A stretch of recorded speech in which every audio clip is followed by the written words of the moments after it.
Welcome to another video और यह है जुत्सु काइसेन के सीजन 2 का एपिसोड 14 का रिव्यू। तो चलिए जानते हैं क्या हुआ कहानी में आगे जुत्सु काइसेन के। तो जहाँ एपिसोड की कहानी शुरू होती है मेई के साथ, जहाँ उनके अगेंस्ट एक कर्स अपने डोमेन का इस्तेमाल करता है, जिसके अंदर वो अपनी टेक्निक से उनको कुचलने वाला था, लेकिन वो उसको तोड़कर बाहर निकल जाती है। जिसके बाद वो अपना वार करने पहुंचती है उस कर्ज की ओर, लेकिन कर्ज दोबारा अपनी टेक्निक से उनको सेम तरीके से उलझा देता है। तो उसकी टेक्निक 3 स्टेप्स में काम करती है। पहला, कैद करना। दूसरा, दफना देना। और तीसरा, 3 की गिनती के बाद अगर वो बाहर नहीं निकल पाई तो उसके कर्ज टेक्निक यानी कि बीमारी वाली टेक्निक के साथ वो उसको बीमार करके मार देंगे। पर वो समय रहते वहाँ से निकल जाती है और अपने भाई को पकड़ के किनारे बैठ जाती है, जो वैसे ऐसे 1 या 2 बार और झेल सकती है।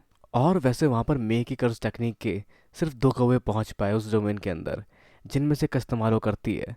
जहाँ जैसे उनमें से एक कौवे में थोड़ा सा कर्ज इन्फ्यूज़ होता है, उसको दोबारा वो कैद कर लेता है कॉफिन के अंदर और उसको पत्थर के नीचे दबाकर बीमार करके मार देता है। तो मे की थ्योरी काफ़ी तक सही थी, तो उसको मदद चाहिए होगी वही वही की, जो उसके भाई का नाम है। पर जैसा करने पर वो मारा जा सकता है, जिस पर मई उससे पूछती है, ओई ओई क्या तुम मेरे लिए अपनी जान दे सकते हो? जिस पर वो सिर्फ यही पूछता है कि आप सच में ऐसा चाहती है? तो जो जहाँ हालात को समझकर अपनी कर्ज एनर्जी रिलीज करता है, जिस दौरान मई अपनी कर्ज एनर्जी छुपा लेती है। जहाँ वैसे ओई ओई को पूरा भरोसा अपने बहन पर, जहाँ अगले ही पल जैसे ही वो कॉफिन के अंदर बंद होता है, मई तेजी से पहुंच जाती है उस स्पेशल क्रीड के कर्ज के पास और उसके दोनों हाथ काट देती है। तो मई का मतलब उसके भाई का उसकी जान देने से था कि वो अपने कर्ज टेक्निक का इस्तेमाल करे, जहाँ वो इस्तेमाल करता है सिंपल डोमेन का, जिससे इस डोमेन की शक्तियों का असर रुक जाता है उसके पर होना। वैसे सिंपल डोमेन यूज़ करना काफ़ी मुश्किल होता है और मई में भी कभी किसी की हेल्प नहीं लेती या किसी का एहसान नहीं रखती, पर वो अपने भाई का एहसान रख सकती है। पर जहाँ मई उसका सामना करती है, वो जगह पूरी तरह से खाली हो चुकी होती है। वो कर्ज दूर दूर तक नहीं दिखाई देता, पर अचानक से पीछे से आता हुआ वो कर्ज हमला करने वाला होता है मई के ऊपर, जिस पे वो वार करती है अपने कर्ज एनर्जी से लिपटे हुए कौवे का, जो चीरता हुआ निकल जाता है उस कर्ज को। तो आगे बताती है मई कि क्या एक सोर्सर को मोटिवेट करता है उसकी शक्तियों को और बढ़ाने को, जो उसकी बेस पावर को बढ़ा सकती हो। तो वो होता है एक पैक्ट का इस्तेमाल करना, जैसा कर पाने के लिए अपनी ज़िंदगी दांव पे लगानी होती है। और वैसे जो टेक्निक इस्तेमाल की थी मई ने, वो था कामिकाजे बर्ड स्ट्राइक, जिसमें उसने अपने कौवे को सुसाइड करने दिया, जिससे उसकी नॉर्मल कर्ज एनर्जी संभालने की शक्ति या लिमिट काफ़ी बढ़ गई और कोई भी इंसान उनके कौवे की तेज़ी को नहीं रोक सकता एक्सेप्ट सतारू गोजो। तो मेयू सबसे बाहर आ जाती है और उसके सामने होता है नकली सूर। तो क्या होगा आगे, पर इनकी लड़ाई देखने से पहले हम बढ़ते हैं, क्योंकि फिर हम बढ़ते हैं इन 3 लोगों की ओर, जिसमें शामिल होते हैं जैन क्लैन के दद्दू, माकी और ननामी। जिन दोनों की शायद आपस में नहीं बनती, क्योंकि माकी काफ़ी हद तक इनके लेवल की नहीं है, पर दद्दू ने पी रखी है, तो ननामी अकेला भी नहीं रह सकता इन दोनों को छोड़कर, क्योंकि उसके लिए अकेले आगे बढ़ना थोड़ा खतरनाक हो सकता है। जहाँ आगे बढ़कर ये देखते हैं एक कर्ज को, जिसको काफ़ी आसानी से कैद कर लेता है अपनी टेक्निक में ये दद्दू, और उस पर एक वार करते हैं जहाँ इनकी तेज़ी ये दोनों ही नहीं भाप पाते।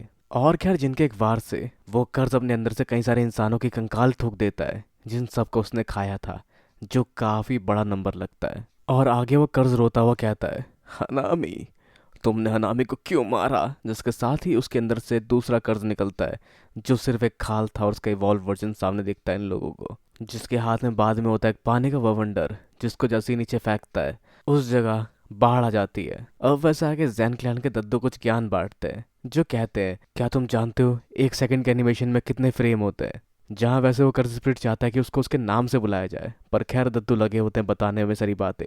पर दद्दू बताते हैं मॉडर्न टेक्नोलॉजी में फ्रेम रेट्स बढ़ाने के तरीके भी आ चुके हैं, जहाँ वो कर्ज कह रहा होता है कि हनामी और बाकी सब कर्ज के भी नाम है, और वो लगे होते हैं अपने फ्रेम रेट्स में, जहाँ नई टेक्नोलॉजी 4K तक जा चुकी है और फ्रेम रेट 60 FPS तक जा चुके हैं कुछ टीवी में इनबिल्ट टेक्नोलॉजीज के साथ, जो आर्टिफिशियली अपस्केल किए जाते हैं। जिस तरह की चीज़ें नहीं बिल्कुल पसंद नहीं है, क्योंकि वो बिल्कुल ऑर्गेनिक नहीं है।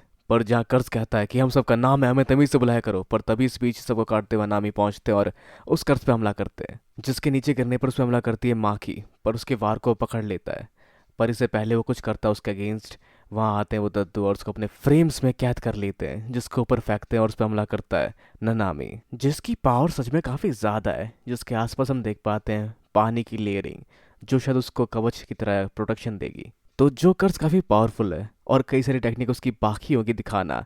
जिस वैसे इनका काम रहेगा उसको वो सब इस्तेमाल करने से पहले रोक पाना। जैसा करते हुए ये सब साथ मिलकर उस पर हमला करने जाते हैं, लेकिन अपने पावर की लेयरिंग से उन सबसे बचता हुआ हवा में पहुंच जाता है। लेकिन ये सब भाप चुके होते हैं वो दद्दू, और उसको अपने लात का स्वाद चखाते हैं और उसके नीचे लैंड होने से पहले उस पर एक और वार करते हैं, जो उसके बाकी काउंटर वारों से बचकर उसके ब्लाइंड स्पॉट तक पहुंच जाते हैं। तो जेनिन नाओबिटो, जो कि ये दद्दू है, उनकी टेक्निक है 1 सेकंड को 24 फ्रेम में बांट देना, जहां तक वो देख सकते हैं उस जगह को, जिनमें से किसी भी एक जगह को वो अपनी मेन जगह बना सकते हैं और उस तरफ पहुंच के वो किसी के वारों से बच सकते हैं। और साथ ही जिसको भी दद्दू छूते हैं वो भी उनकी 1/24 फ्रेम में बदल जाता है।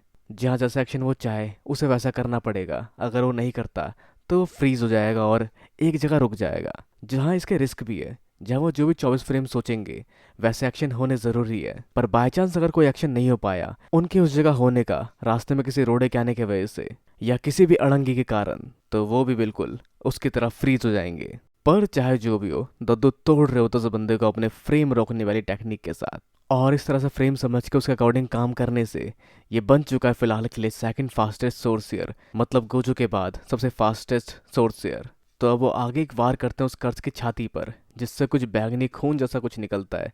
पर तभी एक निशान दिखाई देता है उसकी छाती पर, जिसके बाद वो जगह चेंज हो जाती है और उसका डोमेन एक्सपेंशन पूरा हो जाता है उसके साथ ही, जिसके अंदर सामने आता है उसका हॉराइजन ऑफ द कैप्टिवेटिंग स्कांडा, जिसके डोमेन के अंदर कुछ वार आते हैं जो इनको लगते हैं, जो उन्हें छूने से पहले तक एग्जिस्ट नहीं कर रहे होते, पर उनके वार इन दद्दू को नहीं छू पाते, जो इस्तेमाल करते हैं secret art falling blossom emotion, जो एक सिंपल डोमेन की तरह काम करता है। जहाँ वैसे एक सिंपल डोमेन इस्तेमाल करने वाला बंदा अपना खुद का डोमेन इस्तेमाल नहीं कर सकता, पर जहाँ एक डोमेन का फंक्शन होता है यह अश्योर करना कि उसके यूज़र के वार लगेंगे उसके अपोनेंट को।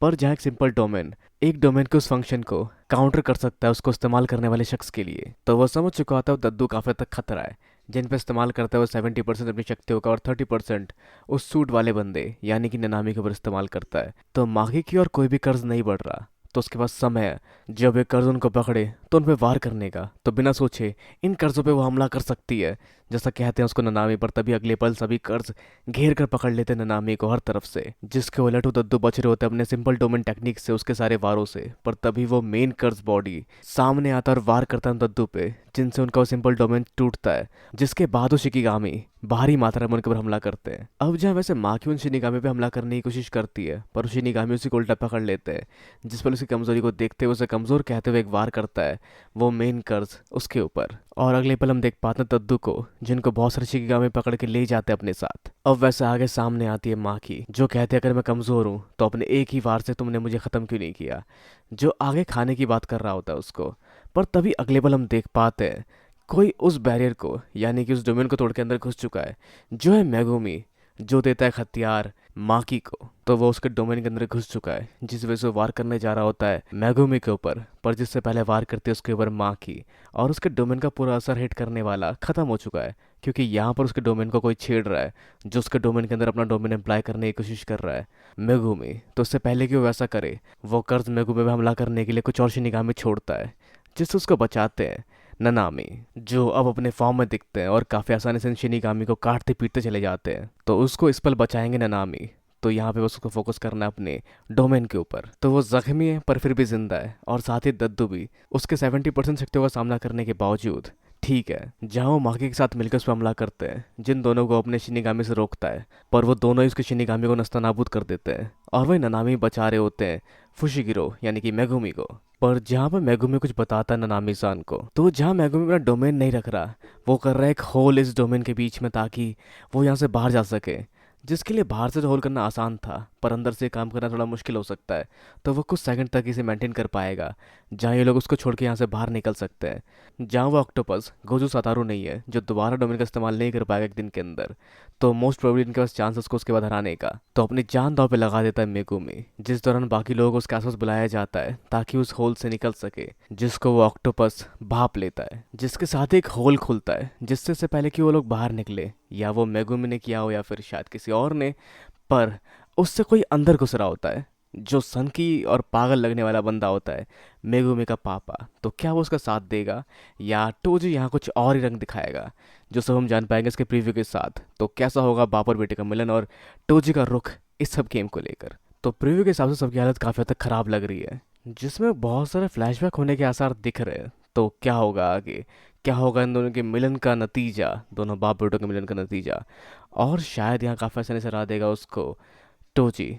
तो जो भी हो हम जान पाएंगे इस बारे में अगले एपिसोड में, क्योंकि ये प्रीव्यू काफ़ी हद तक कन्फ्यूजिंग था कि इसमें लड़ाई होगी या नहीं होगी, या फिर इसमें भी टोजी को काफ़ी मुश्किल होगी उस कर्ज को हराने में। पर खैर जो भी हो, सबसे जुड़े विचार हमें नीचे कमेंट्स को बताना बिल्कुल ना भूलें। इस वीडियो को लाइक शेयर और चैनल को सब्सक्राइब करना भी बिल्कुल ना भूलें। तो मिलते हैं अगली वीडियो में। Sayonara and have a nice day.